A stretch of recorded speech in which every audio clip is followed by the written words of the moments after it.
Hoje é domingo. Um bom dia de domingo para todos vocês que estão assistindo esse episódio de Aslão. Nando e Aslão. Parece que o Aslão acordou de sua cama hoje. Pelo visto, agora o Aslão vai dormir de novo.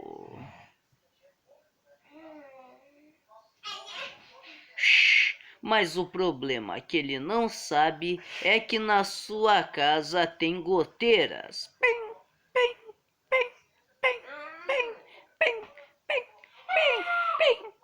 Já na casa do Nando.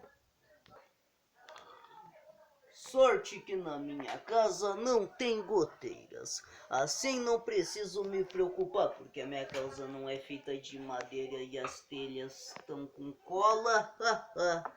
Mas, Nando, você tinha que usar cimento. Não tinha não. Que barulho é esse? Vou ver quem é que está fazendo isso, tá desmanchando os meus telhados. Construir aqui, pegar aqui mais, aqui, pegar ferro de uma cama pra mim. Mas essa é minha casa, isso é o telhado da minha casa. Então, pro meu Vai vir goteiras aqui. Então, por isso que eu tô fazendo, pra mim não ficar com goteira e pra te ficar com goteira. Viu, tá ficando aí? Pelo menos nos cobertores eu estou protegido dessas malditas goteiras. Adeus.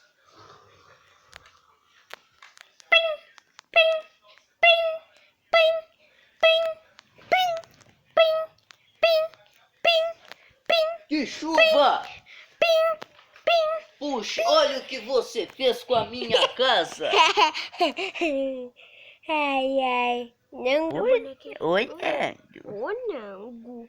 Aslão, essa é minha casa. Você não tem a sua, não? Não, olha meu cabelo. Ninguém nunca viu meu cabelo. É preto.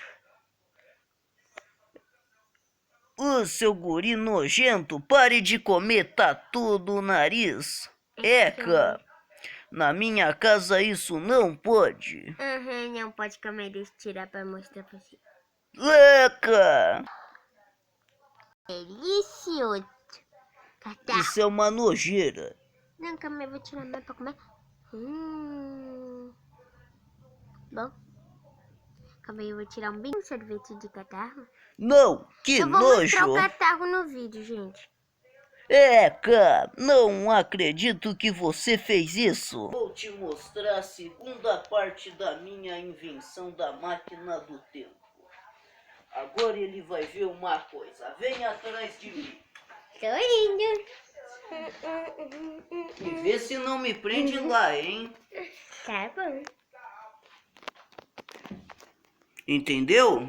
Tá bom. Vai. Tipo, a gente vai entrar, tipo... Você Não, vai... de novo. Vou te mostrar. Você vai entrar assim e vai ser fechado. Assim? Isso. Viu? Estou preso. Agora você que vai estar preso. Calma aí. Modo E se eu apertar esse botão? Modo de trancar. Não, e se eu apertar esse botão? O quê? Esse vermelho aqui. Não vai acontecer nada. Ah, é? Então eu vou apertar. Não pode mais fechar. O que Tchau. você fez? Aí acabou. Não é possível.